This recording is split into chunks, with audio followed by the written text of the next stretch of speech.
Assalamualaikum warahmatullahi wabarakatuh. Perkenalkan, nama saya Ananul Fadilah.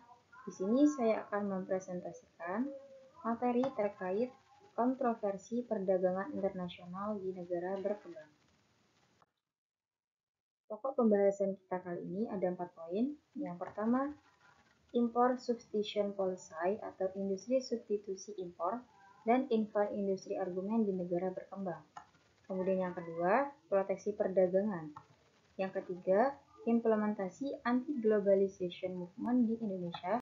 Dan yang terakhir ada unity of science. Kemudian kita lanjut pada materi yang pertama, yaitu import substitution policy atau industri substitusi impor dan infan industri argumen di negara berkembang. Import substitution policy atau ISI merupakan strategi ekonomi yang diterapkan oleh banyak negara berkembang pada abad ke-20. Tujuannya adalah untuk mengurangi ketergantungan pada impor dengan mempromosikan perkembangan industri dalam negeri untuk menghasilkan barang-barang yang sebelumnya diimpor. Implementasi ISI di negara berkembang. Yang pertama itu pembatasan impor. Salah satu pendekatan utama dari kebijakan ISI adalah memberlakukan pembatasan terhadap impor barang-barang yang dapat diproduksi secara lokal. Hal ini dilakukan melalui penerapan tarif impor yang tinggi, kuota impor, atau regulasi lain yang mempersulit masuknya barang-barang impor ke pasar domestik. Kemudian yang kedua ada subsidi dan dukungan pemerintah. Pemerintah sering memberikan subsidi atau dukungan finansial kepada industri dalam negeri untuk membantu mereka bersaing dengan barang-barang impor yang mungkin lebih murah. Subsidi ini dapat berupa bantuan langsung, insentif pajak, atau pinjaman dengan suku bunga rendah. Yang ketiga ada pengembangan industri dalam negeri. Kebijakan ISI mendorong pengembangan industri dalam negeri dalam sektor-sektor tertentu yang dianggap strategis untuk menggantikan barang-barang impor. Pemerintah dapat memberikan insentif investasi, infrastruktur, dan pelatihan tenaga kerja untuk mendukung pertumbuhan industri tersebut. Kemudian yang keempat, proteksi industri lokal.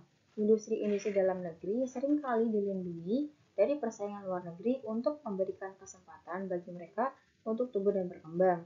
Hal ini dapat dilakukan melalui kebijakan tarif perlindungan, regulasi perdagangan, atau penghapusan subsidi bagi produk impor. Dan yang terakhir itu ada diversifikasi ekonomi.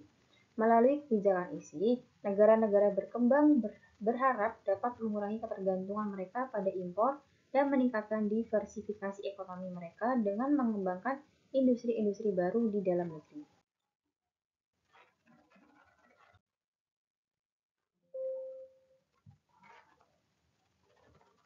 Kemudian ada infan industri argumen.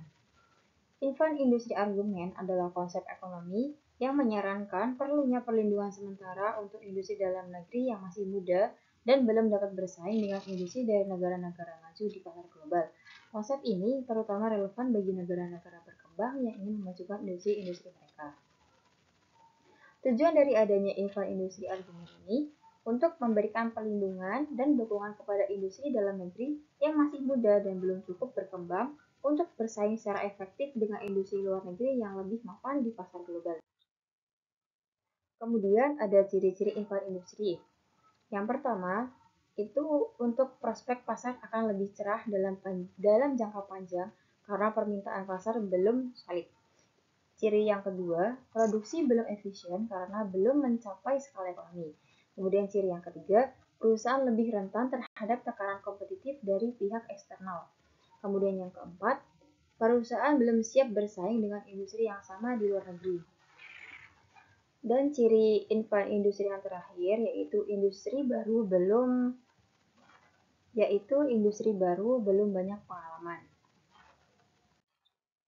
Kemudian lanjut pada materi yang kedua, yaitu anti-globalization movement.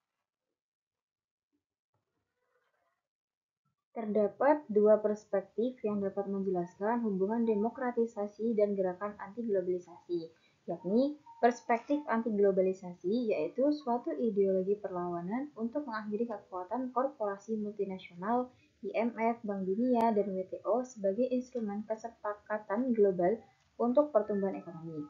Demokratisasi adalah realitas faktual perluasan demokrasi yang menjadi solusi bagi penciptaan kehidupan manusia yang lebih adil dan sejahtera.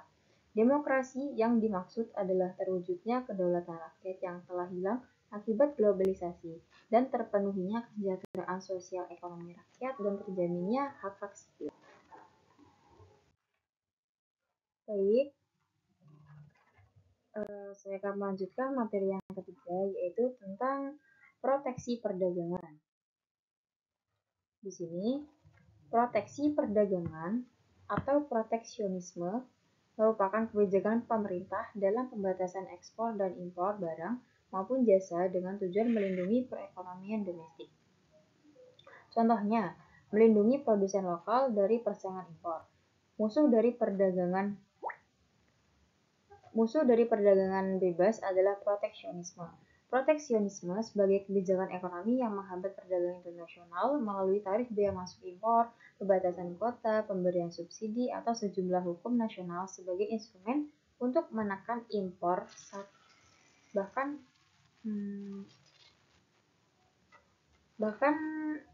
aturan fundamental dengan melarang masuknya impor. Strategi NMTS atau Non-Tariff Measure, hal ini merupakan kebijakan non-tarif yang berdampak pada arus perdagangan. Kemudian lanjut kepada kategori NMTS. Yang pertama, kategori impor. Diterapkan pada kegiatan impor yang mencakup kuota impor, larangan impor, perizinan impor, prosedur penilaian kesesuaian, dan administrasi biaya. Kategori yang kedua, diterapkan pada bagian ekspor yang mencakup pajak ekspor, subsidi ekspor, kuota ekspor, dan sebagainya. Kemudian kategori yang ketiga itu ada meliputi tenaga kerja, standar kesehatan lingkungan, regulasi teknis, pajak-pajak internal, atau subsidi domestik. Kemudian di sini ada motif dalam melaksanakan proteksi perdagangan. Yang pertama, mencegah kompetisi yang tidak adil, menyelamatkan lapangan kerja domestik, menyelamatkan lingkungan dan konsumen, dan yang terakhir melindungi infan industri. Kemudian materi selanjutnya, implementasi anti-globalization movement di Indonesia.